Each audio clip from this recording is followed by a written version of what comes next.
इस लोक को ना अपना सके उस लोक में भी पछताओगे।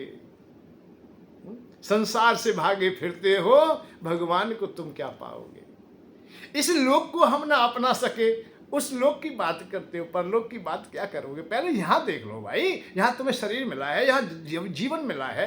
अप्सराओं की बात क्या करते हो, अपनी पत्नी को देखिए पहले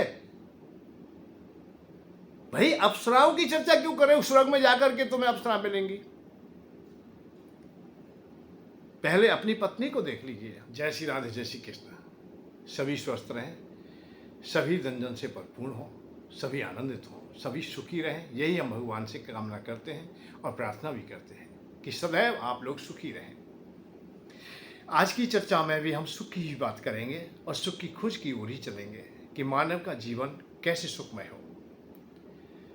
हम जितनी चर्चा सुनते हैं, जितनी भी की जाती हैं आज की अवस्थाओं में, वो सब वैराग्य की चर्चाएं होती हैं, ज्ञान की होती हैं, भक्ति की चर्चाएं होती हैं और मोक्ष तक की चर्चाएं होती हैं कि जीवन और मृत्यु के झमेले से भी हम परे हो जाएं, उस मोक्ष की कामना तक हम पहुंच जाते हैं। हम वैराग्य की ओर चले जाते हैं, मानो आज ही हमारा जीवन यही विश्राम पा गया हो। क्योंकि धन जन सबको त्यागने की बात आती है, तभी वैराग्य की ओर जाने का मार्ग मिलता है। वैराग्य की बातें हम बहुत सुनते हैं और बहुत की जाती हैं।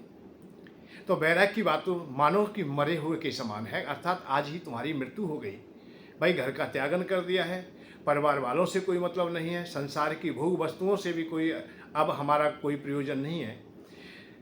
जब हम लाभ हानि से भी परे चले जाते हैं, मान अपमान से परे चले जाते हैं, अपने पराये से परे चले जाते हैं, तभी वैराग्य की डगर प्रारंभ होती है। तो वो मृत्यु के ही समान है कि हम संसार में रहने वाले व्यक्तियों के लिए तो वो मर चुका है और उसके लिए हम मर चुके हैं।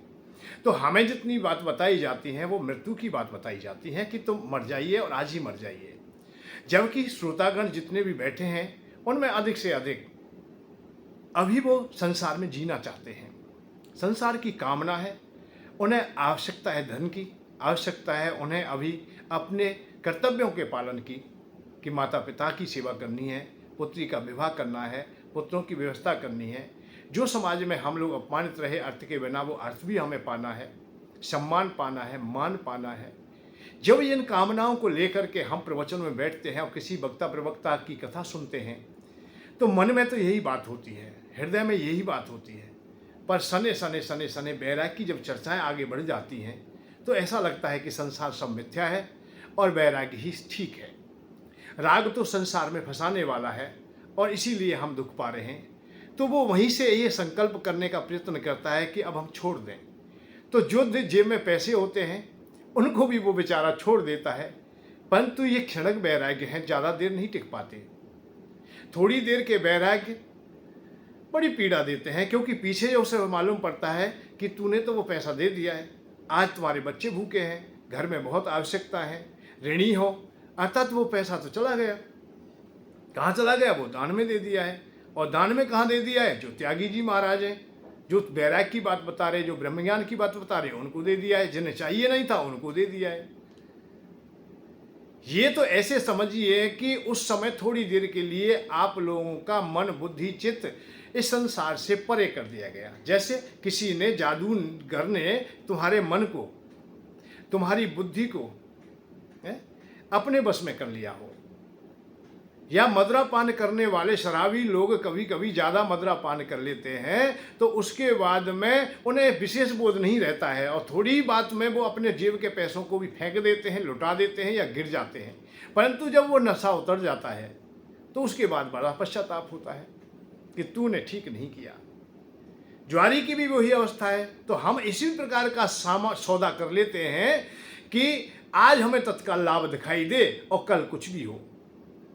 तो जब वो नशा उतर जाता है, वो वैराग्य उतर जाता है, उसके बाद में बड़ा पश्चाताप होता है कि हमारे पास थोड़ा पैसा था, थोड़ा धन था, वो भी हमने दान में लगा दिया है, अर्थात उन महाराज को दे दिया है। जो देवशाला बना रहे थे, भगवान की शाला बना रहे थे अथवा मंदिर बना रहे थे, उसमें दे दिया है हमने गौशाला के लिए दे दिया है, कहीं मानवशाला के लिए दे दिया, वृद्धशाला के लिए दे दिया है। आश्चर्य उसी समय विशेष होता है कि जो वैराग्य की बात कह रहा था, जो ब्रह्मज्ञान की बात कह रहा था, जिसे कुछ नहीं चाहिए था, संसार में सब कुछ दूर हो गया था, जो छोड़ दिया था। वेदांत सार सर्वस्वम ज्ञान विज्ञान में बचा।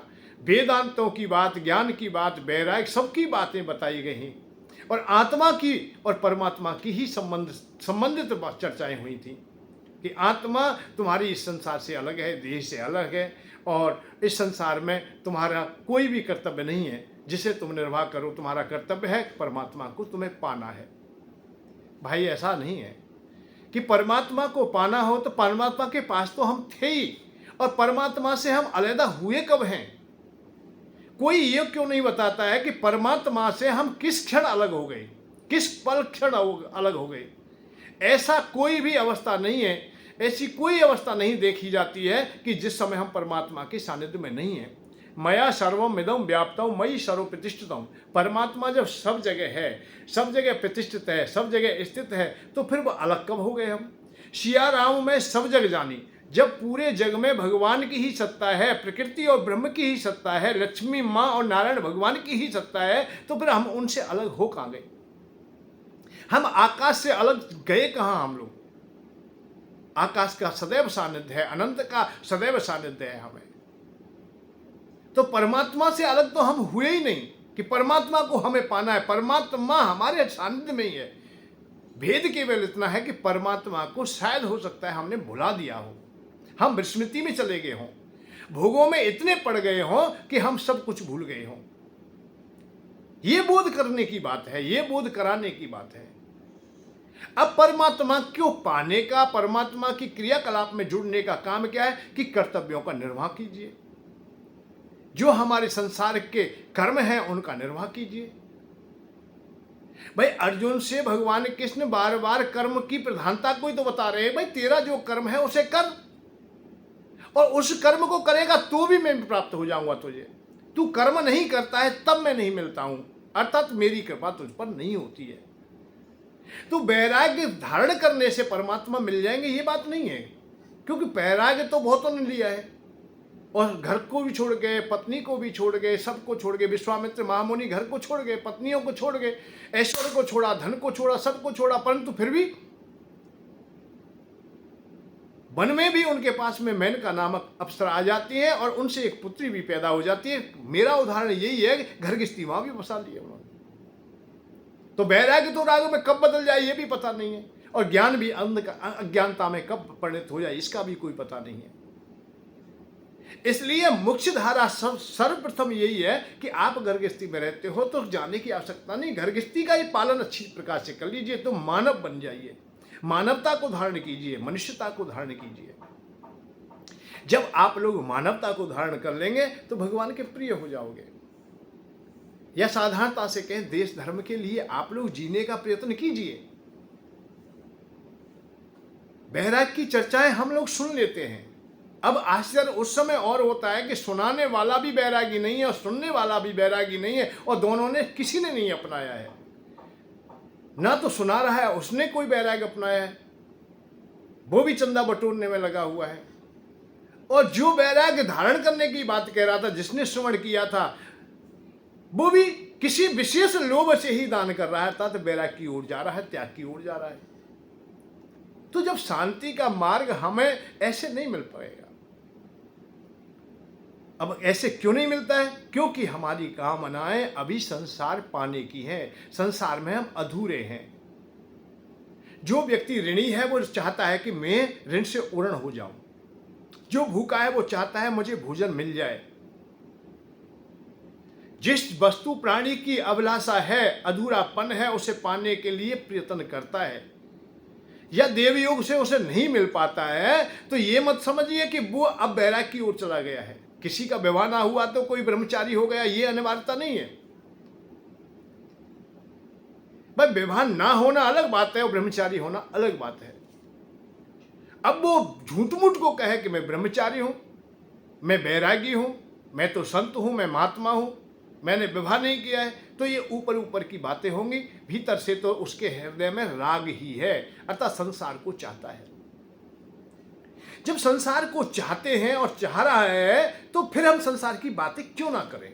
मेरा द्वंद्व केवल इतना है कि जब बैराग्य हमें चाहिए ना, तो बैराग्य की बात क्यों करें?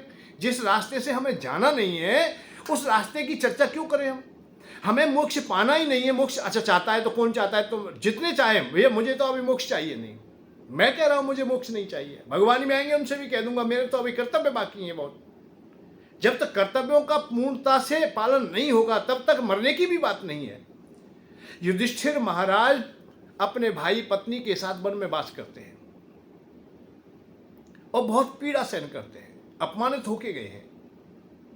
और वन में रहते रहते वो चाहते तो आत्महत्या कर सकते थे, परंतु नहीं, आत्महत्या नहीं की, जीने का मार्ग देखा। वो ही युधिष्ठिर महाराज जब धन पा लेते हैं, महाभारत का युद्ध हो जाता है, राज्य पा लेते हैं, सब कुछ मिल जाता है, तो कुछ समय के बाद ही बैराग की ओर चले जाते हैं। उन्हीं पहाड़ियों में, उन्हीं पहाड़ों में, उन्हीं पर्वतों में, उन्हीं वन में, उन्हीं हिमालय की कंदराओं में समा जाते हैं। कब? जब उनकी इच्छाओं की पूर्ति हो गई। जो अपमानित हुए थे उसका बदला ले लिया, जो अपनी संपत्ति छीनी गई थी चतुराई से उसे वापस ले लिया, जिन्होंने जैसा किया था उसका बदला ले लिया है, बदला ले लिया है, उसको पा लिया है, तब उनके हृदय को शांति मिली और फिर उन्होंने वैराग्य धारण कर लिया। तो मैं यही कहना चाहता हूं, जो तुम्हारे हृदय में कामना छुपी हुई है उन्हें पूरी कीजिए, और यदि कामना पूरी नहीं की तो तुम भटकते रह जाओगे, तुम ना इधर जा पाओगे ना इधर जा पाओगे। भाई सबसे पहले आप लोग अपने शरीर को सुरक्षित कीजिए।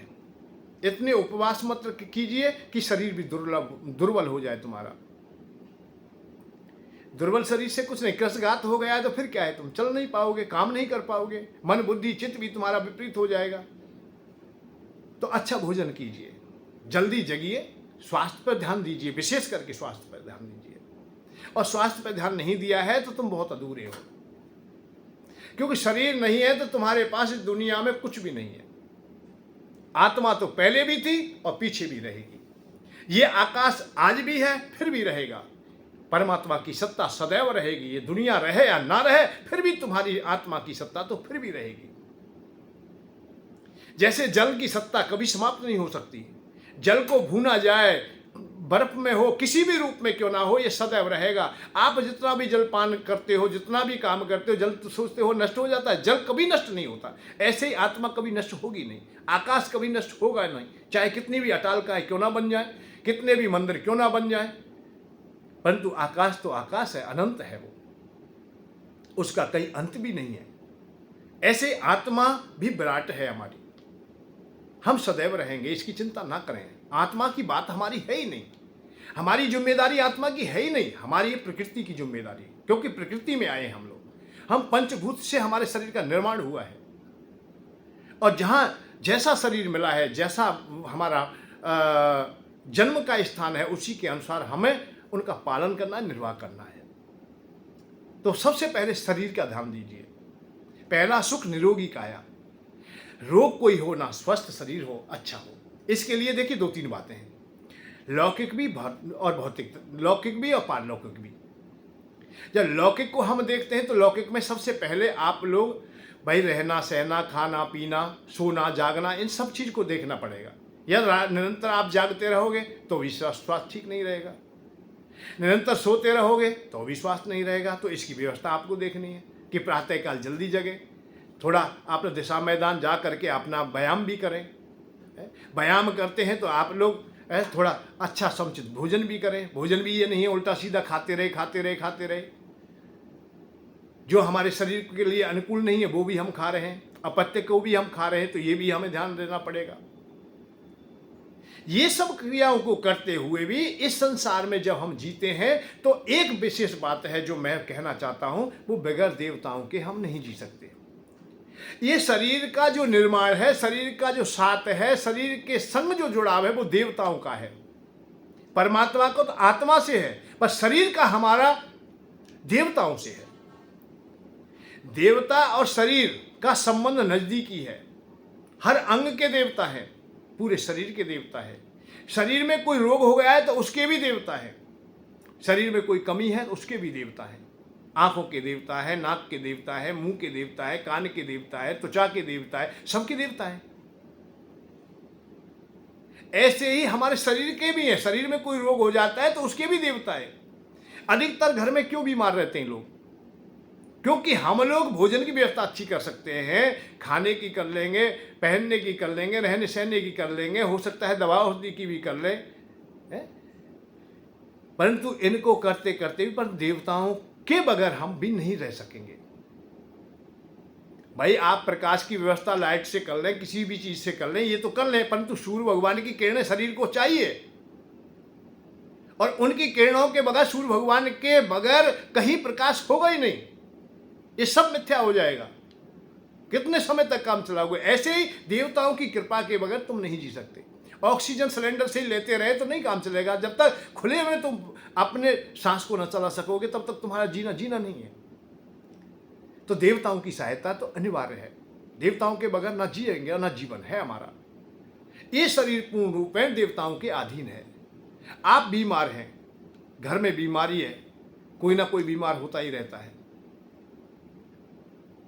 तो उसको दूर करने के लिए कि हम सदैव स्वस्थ रहें, अच्छे रहें, हमारा मन बुद्धि चित्त बढ़िया हो, तो इसके लिए धन्वंतरी भगवान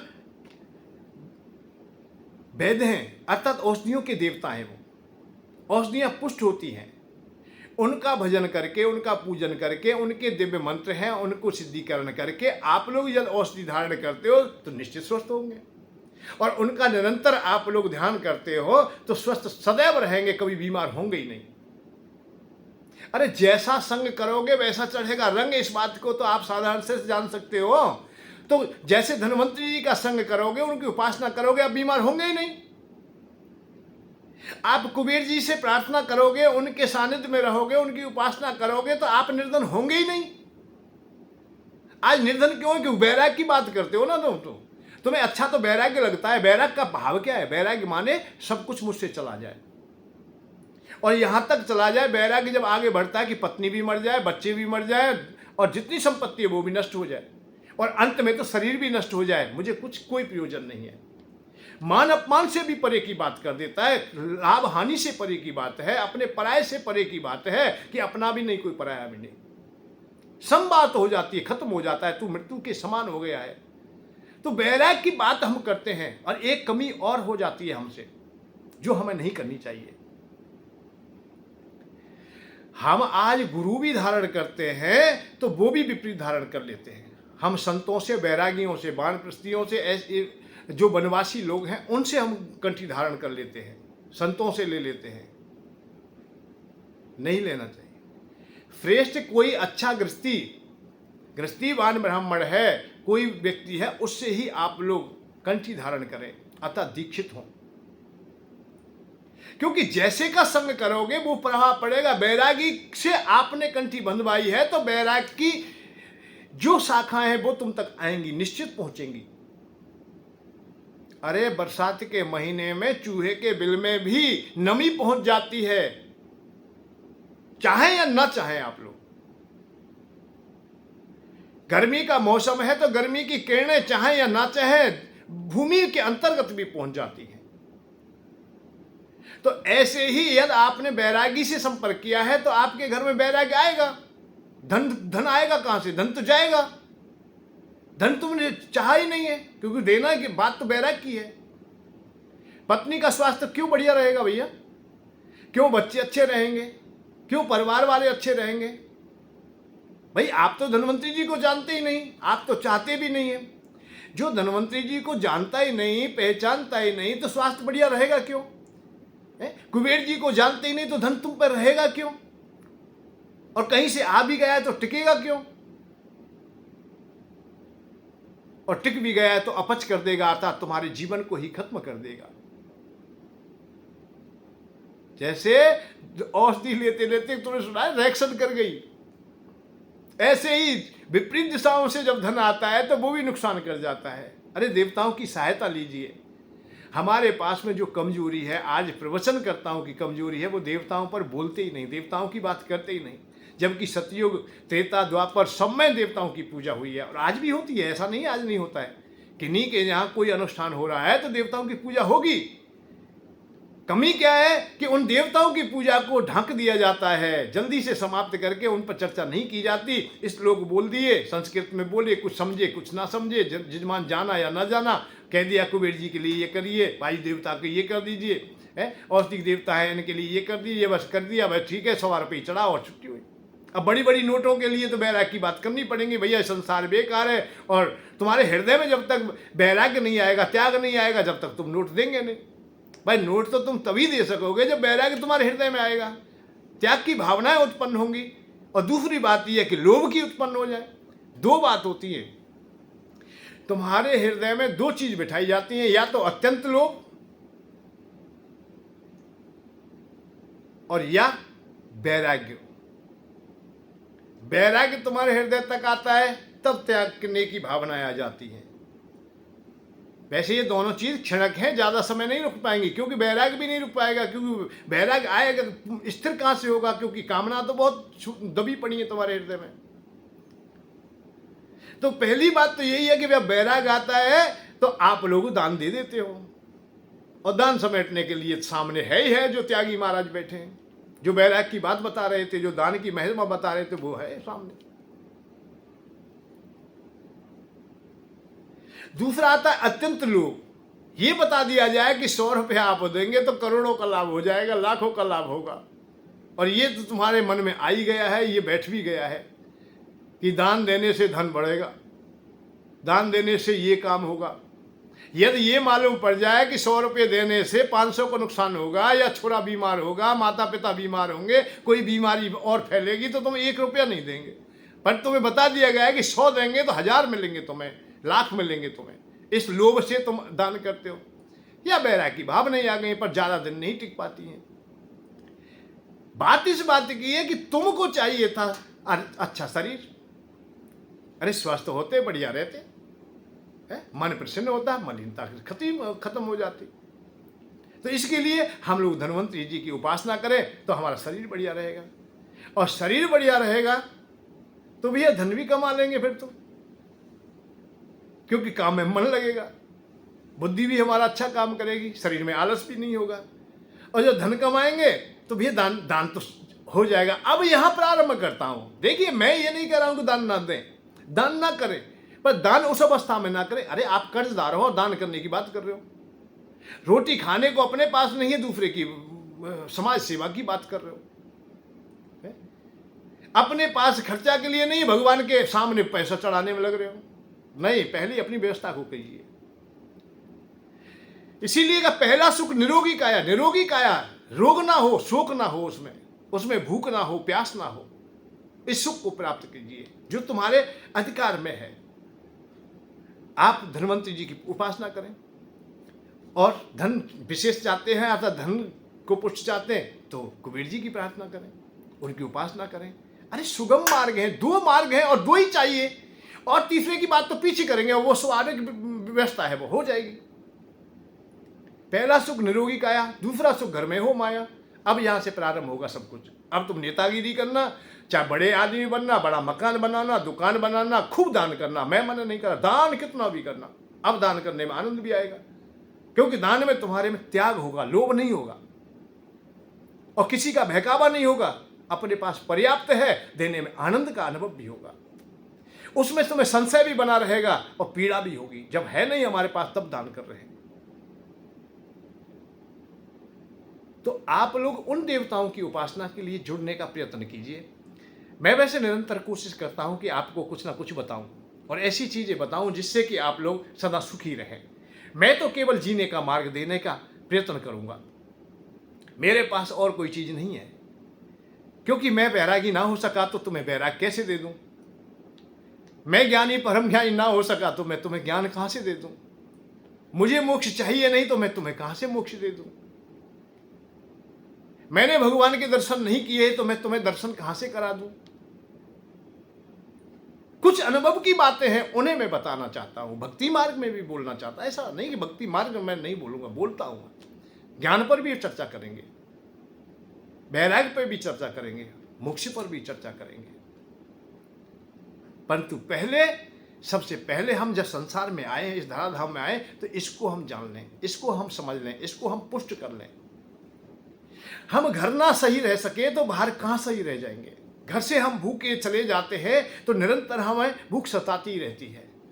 मार्केट में जाएं, बाजार में जाएं, कहीं रिश्तेदारी में जाएं, कहीं भी जाएं तो हमें भोजन की याद आती रहेगी, अर्थात भूख सताती रहेगी। चाहे ऊपर ऊपर से आप कहें कि मैं भूखा नहीं हूं, कभी कभी तुम रिश्तेदारी में गए होंगे मिलने के लिए, मित्र के यहाँ कहीं भी गए होंगे, दोपहर का समय, भोजन भी नहीं किया है, पर एकाएक निकल गया, नहीं मैं भोजन करके आया हूं, मिथ्या निकल गया हो। क्या आपके कहने मात्र से आपकी भूख मिट जाएगी? नहीं मिटेगी, परंतु भूख तो बार बार आपको टटोलती रहेगी, आपके पास आएगी और आपको जगा के चली जाएगी, सोते हुए क्यों भी जगा के चली जाएगी, भूखे को नींद भी नहीं आएगी। लास्ट अंत में पश्चाताप ही होगा कि तूने क्यों मना कर दिया यार, भोजन के लिए भूख लग रही है। अब संकोच है कि कैसे कहूं, अब ये पीड़ा क्यों हुई सब? क्योंकि घर से भूखा गया था। इस लोक को ना अपना सके उस लोक में भी पछताओगे। संसार से भागे फिरते हो, भगवान को तुम क्या पाओगे। इस लोक को हम ना अपना सके उस लोक की बात करते हो, परलोक की बात क्या करोगे? पहले यहां देख लो भाई, यहां तुम्हें शरीर मिला है, यहां जीवन मिला है, अप्सराओं की बात क्या करते हो? अपनी पत्नी को देखिए पहले भाई। अप्सराओं की चर्चा क्यों करें? स्वर्ग में जाकर के तुम्हें अप्सरा मिलेंगी। पहले अपनी पत्नी को देख लीजिए, जो बेचारी अपने मायके को छोड़कर, अपने बाबुल को छोड़ करके, अपने पिता को छोड़ करके, अपने भाई को छोड़ करके, अपने गांव नगर को छोड़ करके, उन गलियारियों को छोड़ करके, जहां पली थी, जहां बड़ी हुई थी, सयानी हुई थी, उन सबको छोड़ करके तुम्हारे सानिध्य में आ गई, तुम्हारे संग चली आई और तुम्हारे लिए निरंतर वो कामना करती है, भगवान से भी प्रार्थना करती है, मेरा पति सुखी रहे, मेरे पति का सम्मान हो, मेरे पति का आदर हो, मेरा पति सदैव समाज में सम्मानित हो। जब पति का आदर होता है तो आप भी खुश हो जाती है। पति का कहीं अपमान होता है तो बेचारी कोने में बैठ के पक पक के रोती ही रह जाती है। वो तुम्हारी खुशी में खुश है। उस पत्नी की कामना ना करें हम लोग, उस पत्नी के लिए हम लोग कुछ प्रयत्न ना करें और हम उन अप्सराओं के लिए प्रयत्न कर लें, उनके लिए विचार कर लें कि जो आगे हैं या नहीं है इसका भी अभी निर्णय नहीं कर पाएंगे हम लोग, मिलेंगी या ना मिलेंगी, स्वर्ग की बात कर ले हम। अरे मृत्यु लोक को सार्थक कीजिए। इस मृत्यु लोक में आने के लिए भगवान भी ललायत होते हैं। देवता लोगों के लिए भी कठिन है कि मानव जीवन तुम्हें मिल जाए। बड़े भाग्यमान स्तन पावा, सुर दुर्लभ सद गंतन गावा, नर्तन समन कवने देही, जीव चराचर जाचरते ही, नर के समान तो देही कहीं दुनिया में, ब्रह्मांड में नहीं, पूरे में। इस मानव जैसा शरीर तो कहीं किसी के पास है ही नहीं। इसके पास मन भी है, बुद्धि भी है, चित्त है, कर्म करने की सामर्थ्य है, इसमें सब कुछ है। और ऐसी देह मिली है कि यात्रा के आनंद लीजिए, कुछ भी तुम पाइए। सकल पदार्थ हैं जगमाई और कर्महीन नर पावत नाई। कर्महीन मत होइए कि तुम्हें नहीं मिले। कर्महीन व्यक्ति को कुछ नहीं मिलने वाला है। जो कर्म करने के लिए अपने को सजग रखते हैं वो ठीक है। ये साधन मिल गया है तुम्हें, आज बड़े भाग्य से मिल गया, अवसर मिल गया है, और इसे हम मिथ्या कह दें कि ये बेकार है। यही बेकार नहीं है, बाकी के सब योनि बेकार है, देवताओं की भी बेकार है। जिस स्वर्ग में वास करेंगे वो भी बेकार है। वो अच्छा क्या है? उसमें क्या है, क्या लाभ है उसके पर? देखिए, केवल भोजन का आनंद आप यही ले सकते हो। हर प्रकार का जो आनंद है, सुख है, वो यही प्राप्त कर सकते हो। ये स्थूल शरीर नहीं है किसी भी लोक में। कहीं भी किसी लोक में वास करोगे वहां सूक्ष्म शरीर है। सूक्ष्म शरीर का जो कर्तव्य है उसे आप लोग समझिए। सूक्ष्म शरीर तुम्हें मिल गया है, और आज भी कह देते हैं ना, उनमें कुछ तत्व कम हो जाते हैं, जिनकी आत्माएं भटकती हैं, उन्हें भूत कह देते हैं। उन्हें बताइए क्या सुख है? वो पराधीन हो जाते हैं। जो कोई भोजन करा देगा तो भोजन कर लेंगे, बना बनाया ही खाएंगे, बना नहीं सकेंगे। तुम्हें भूख लग रही है तो भोजन बना भी सकते हो। आपको भोजन में स्वाद नहीं दिखाई दे रहा है तो स्वाद बना भी सकते हो। नमक कम है तो नमक डाल देंगे उसमें। मीठे की इच्छा है तो मीठा खा लेंगे। हलवा बनाना है तो हलवा बना लेंगे। खीर बनाना है खीर बना लेंगे। मानव को छोड़ करके किस योनि में ये गुण है कि वो खीर बना ले? खा तो बहुत लेंगे, श्वान का भी खा लेगी, बिल्ली भी खा लेगी, गाय भी खा लेगी, बहुत लोग खा लेंगे, बहुत जीव खा लेंगे, परंतु हमें ये बताइए खीर बना कौन सकेगा? खीर किसी पर नहीं बनेगी, देवता भी नहीं बना पाएंगे, केवल मानव ही बनाएगा। तो ऐसी हमें देह मिली है, ऐसा शरीर मिला है, इसे हम व्यर्थ कह दें? व्यर्थ नहीं, इससे तो हम सब कुछ पा सकते हैं। हम भगवान का काम करेंगे तो भगवान के हम सखा हो जाएंगे, भगवान के मित्र भी हो जाएंगे हम लोग। भगवान के सानिध्य में रहने का प्रयत्न कीजिए। भगवान का सानिध्य क्या है कि संसार में जो हमारे कर्तव्य है उनका सही प्रकार से पालन कीजिए, और तब तुम्हारा यह भी हो जाता है जब झूठ नहीं बोलते आप लोग। अब छोटी सी बात अपना लीजिए, है बहुत बड़ी। सांच बराबर तप नहीं, झूठ बराबर पाप। ये दो चीजें बताइए, झूठ बोलते हो तुम तो पापी हो जाते हो, और सत्य बोलते हो तो आप लोग पुण्यवान होता है, अर्थात तपेश्वरी हो जाते हो। तो इसलिए उन रहस्यों को जान करके अपने को तुम उठाइए। सबसे पहले सर्वप्रथम हमें देवताओं की आवश्यकता है, और देवताओं को अपनाना प्रारंभ कीजिए। हमें बड़ा आश्चर्य होता है, जो कलयुग आया और आज की अवस्था को देखते हैं, ब्रह्मज्ञान से नीचे कोई संस्था नहीं है, ब्रह्मज्ञान से नीचे कोई उतरता ही नहीं है। देवताओं की उपासना छोड़ दें, इसीलिए हम परेशान हैं, इसलिए निरंतर हम बीमार रहते हैं, क्योंकि हम धन्वंतरी जी की उपासना करते ही नहीं। जबकि रामायण में भी है, महाभारत में भी है, शास्त्र पुराणों में है, वेदों में विशेष करके है, आप लोग पढ़ के तो देखिए। अरे लक्ष्मण भैया के शक्ति लग गई है, हनुमान जी संजीवनी बूटी ले आए हैं, और एक सुग्रीव जी दौड़ के चलते हैं कि मैं फटाफट तोड़ करके मैं दे दूं उतावले पने से, तो वहां वैद्य जी मने कर देते हैं, वैद्य जी रुकिए ठहरिए, ऐसे नहीं, ऐसे दवा नहीं दी जाती है। कैसे दी जाती है? माने कि पहले हम धन्वंतरी जी से, अर्थात जो औषधियों के देवता हैं, उनसे प्रार्थना करेंगे कि वो हमें आरोग्यता प्रदान करें, हमें स्वस्थता दे दें, और उनकी आज्ञा लेकर उनसे प्रार्थना करके हम जो औषधि देंगे तो तत्काल लाभ करेगी। और ये सीरियल में भी दिखाया गया है। अरे औषधि हम लें, हम उनकी प्रार्थना करें, औषधि फायदा करेगी, निश्चित लाभ करेगी। और बहुत तुमने देखे होंगे कि रोज बीमार होते हैं, घर में बीमारी घुस गई है, कभी पत्नी बीमार है, कभी बच्चे बीमार है, कभी पिता बीमार है, कभी कौन बीमार है, और दवाई भी बहुत दिखा ली। बहुत लोग कहेंगे भैया अब जांचू बहुत हो गई हैं, दवाई भी बहुत दिन से चल रही, पर लाभ ही नहीं हो रहा है। क्यों नहीं हो रहा है? बात यही है कि आप लोग देवताओं की सहायता नहीं लेते, ब्रह्म ज्ञान की बात करते हैं, वैराग्य की बात करते हैं। अरे वैराग्य की बात करोगे तो घर में सुख नहीं आएगा, धन नहीं होगा।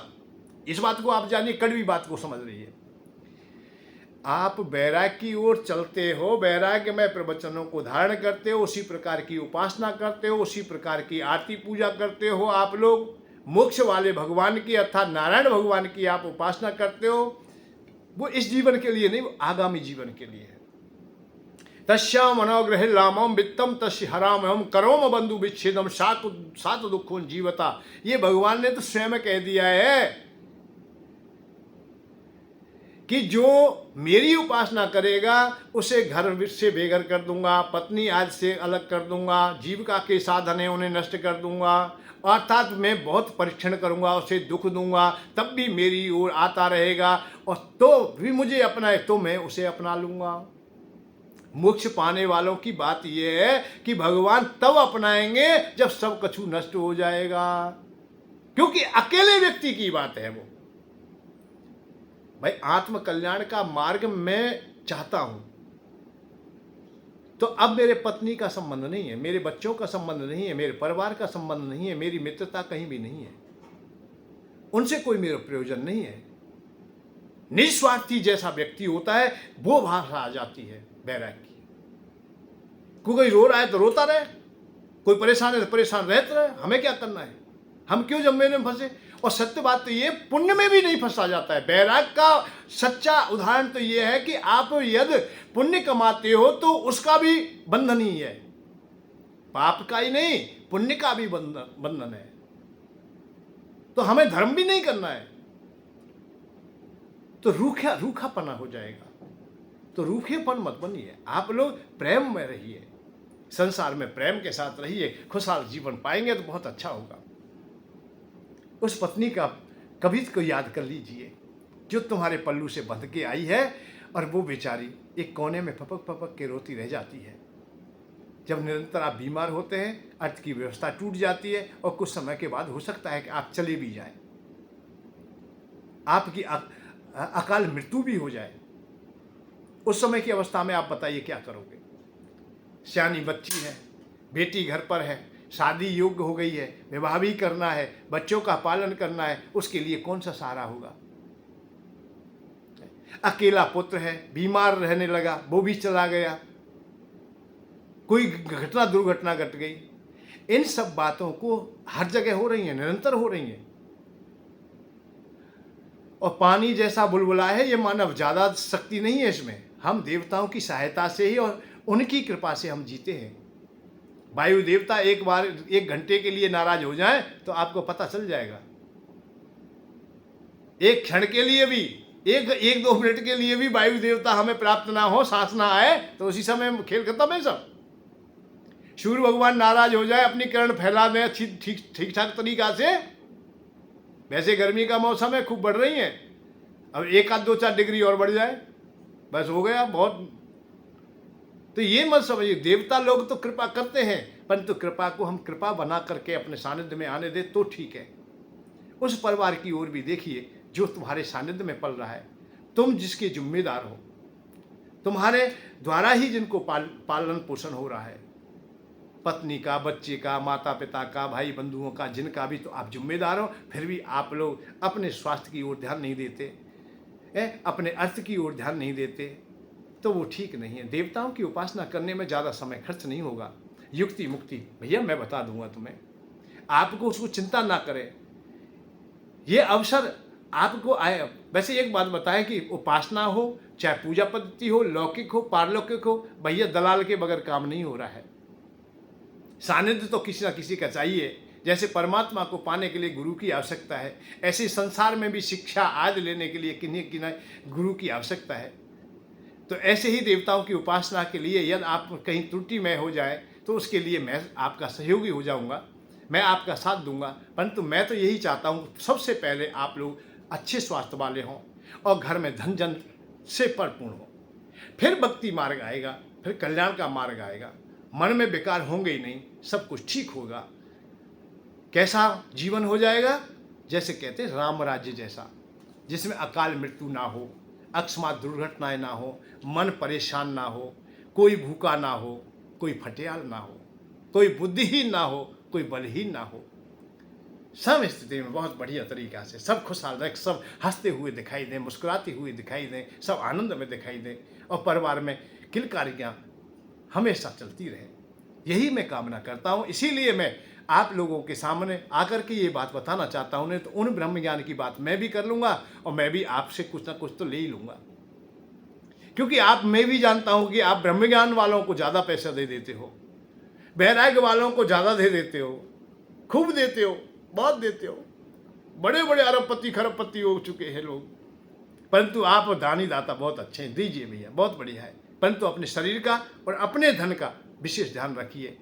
कितने लोग हैं, एक और बात बताऊं चलते चलते, कि कितने लोग प्रवचन सुनते हैं, उनमें से 80 नहीं 95 और 95 से ऊपर आगे और बढ़ जाइए, उतने लोग तो केवल अपनी कामना ही लेके जाते हैं, संसार की कामना लेके जाते हैं और संसार में आकर के फिर भी वहीं रहते हैं। उन्हें नहीं चाहिए वैराग्य, उन्हें नहीं चाहिए मोक्ष। 95% लोगों को मोक्ष नहीं चाहिए। अब आप लोग और बढ़ाना चाहे तो 99% भी कर सकते हो, मैं 1% छोड़ रहा हूं, जबकि लाखों में एक आएगा। वैराग्य की ओर आने वाला बहुत कमजोर रिजल्ट है। जाके जिस प्रवचन का कमजोर रिजल्ट है उस प्रवचन को सुनने से क्या फायदा है भाई? मोक्ष वालों के कितने लोग मोक्ष चाहते हैं? हमारे पास तो कोई आया नहीं भैया, मोक्ष दे दीजिए हमें। अरे मरने का नाम ही मोक्ष है, पहले ये शरीर छोड़ना पड़ेगा। आप मरे जग प्रलय, प्रलय तभी मानी जाएगी जब आप मरेगा। आप मर रहा है तो जब तक प्रलय है ही नहीं। तो हमेशा हम लोग गूढ़ रहस्यों को समझिए, देवताओं की उपासना से जुड़िए, जिससे कि आप लोग सदैव सुखी रह सकें। इसीलिए मैं हमेशा सुख की खोज पर ही बात करता हूँ, यही मेरा मुख्य उद्देश्य है। जय श्री राधे, जय श्री कृष्ण। और कल के प्रवचन में विशेष करके ध्यान रखेंगे, भूलेंगे नहीं। कल वो अवस्थाएं आपको सुनाई जाएगी कि धन के अभाव में या पति के अभाव में मानव की क्या दुर्दशा होती है। जय श्री राधे, जय श्री कृष्ण।